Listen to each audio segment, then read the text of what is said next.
Namaste. Um, Good morning. It's Saturday. Not too sure how scintillating it is, but it's definitely a Saturday.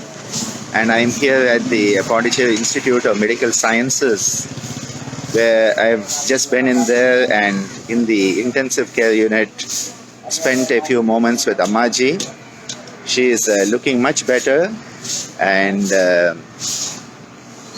of course wants to go home because home is where your heart lies. So I have assured her that we are working towards getting her home as soon as possible, and hopefully today we will shift from the intensive care to a special ward where we will be able to spend time with her, and Divya is going to be with her today, and Divya will be singing, and if Divya sings, Amma feels at home. So in the intensive care unit you cannot go in and sing, but in the ward you can do it. So looking forward to Amma recovering much better with a change today. A nice bright sunny day after the cyclone. The cyclone that came in was not as severe as we had feared, but still has left a lot of destruction in Puducherry and surrounding areas. Ashram has not had any major destruction, so we had tied up everything and kept away all the breakables, so things were fine. So both the external cyclone and internal cyclone sort of have subsided, and we are looking forward to Amma getting back to the ashram within a few days, and then taking her recovery from the stroke as to the best ability we can, with more knowledge of what the condition is. As it's a scintillating Saturday, I thought that I should just share with you that life is very much what yoga is. And Swamiji used to say yoga is a way of life, a way of mindful living. Sri Aurobindo, who lived in Pondicherry, used to say all life is yoga. And if we take that into consideration, we realize that in yoga and in life, it is a combination of the accelerator and the brake that you use. What is the accelerator? Well, it is the effort you make. Your self-effort, your dedicated, determined self-effort is what it is. And when you have that dedicated, determined self-effort, well, it becomes Abhyasa. And the effort we make in life to do our best, that is what the Abhyasa component of life is. And at the same time, we need to realize that we shouldn't push so hard that we break the very thing we are trying to protect. So push, but don't push too hard. It's about that plastic limit in stress. There's a level, as the stress curve is a parabola curve. And the stress curve, it goes up, and that is stress, good stress that enables you to become the best you can. It brings out the best in your performance. But then, after a certain point there, you break, and it becomes a breaking point.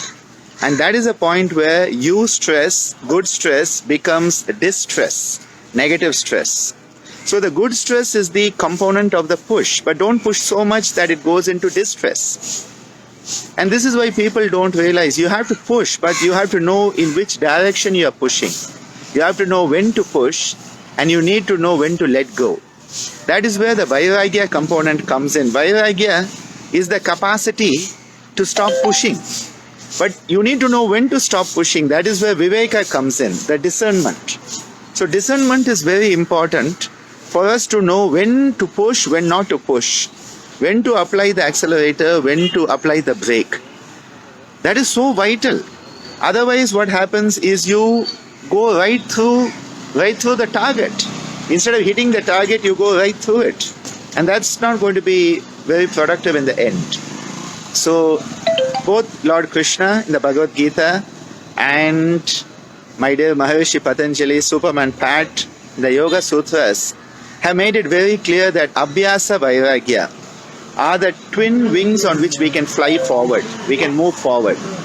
And in life, this can manifest as the dictum, do your best. That is the Abhyasa component. Leave the rest, which is the Vairagya component. You should have the Viveka component, discernment to know when you need to push, when you need to do your best. Are you doing your best? Is it really your best, or are you in self-delusion? It's so important to have that Viveka. That is again the Agya Chakra. That Viveka to know that, am I pushing as I should? Is it really my best, or am I deluding myself? Huh? And then at the same time having that capacity to let go. You pull the arrow back. In the bow you pull the arrow back. That is the pull. Here, instead of the push, it's the pull. But then you have to let go. If you don't let go, the arrow will never leave the bow. The arrow will never leave the bow if you don't let go. And most people, they keep pulling until the bow breaks. The purpose of putting an arrow in the bow is not to break the bow, unless you are, Lord Rama and Arjuna and people like that who used to break bows to show their might. You pull the string back, you pull the arrow back in the string, and that is the pull. In that case, that is the Abhyasa, that is doing your best. And then you keep the focus on the target, Satkara, where am I going, what am I doing? And you let go. The let go is the Vairagya part. It is when you let go that the arrow can leave the bow and rocket with your self-effort. Your rocketing of that self-effort towards the target. So please make sure that in your life, Abhyasa Vairagya, do your best and leave the rest. And make sure you know you are doing your best. Make sure it is really your best. And make sure you know when to leave the rest. Because if you leave it before you have made the effort, you will fall flat. If you don't leave it at the right moment, you will overshoot the target. So undershooting the target, overshooting the target are both below your potential. And you owe it to yourself. You owe it to yourself to be the best you. So Scintillating Saturdays today from Pondicherry Institute of Medical Sciences by Dr. Ananda. After meeting Ammaji, she is so much better today. All your prayers are working wonders. Thank you for your prayers. Keep her in your mind, your heart and your Atma. And let us all grow and glow in yoga together. Remember, do your best, leave the rest, and have the Viveka to know that. Have a wonderful day. See you all later. Namaste.